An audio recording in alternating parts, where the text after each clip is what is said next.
Hi guys! May bagong pakulo ngayon ang Miss Universe Philippines is sponsored by Pina Beauty. Pinagandang voting experience for the fans. Kasi yung tatlong top 3 is makakapasok sa semifinals.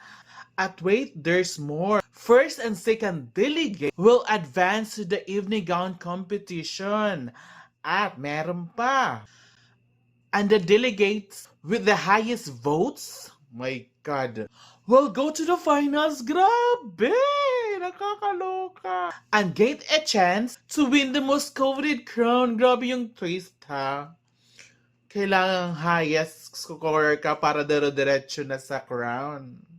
Nakakaloka. Kaya, vote Summer na. Vote for Summer Island. Vote for MUPH Summer Island.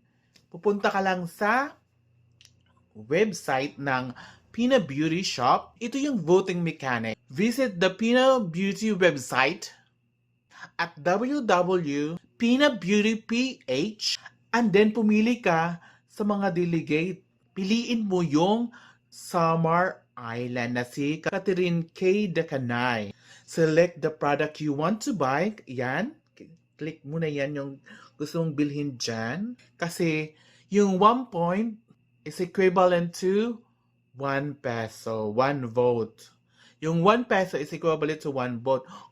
Ang yung price is 399 votes din ang mabibigay mo kay MUPH Summer Island. Kaya guys, vote na. At saka meron din sila sa Lazada.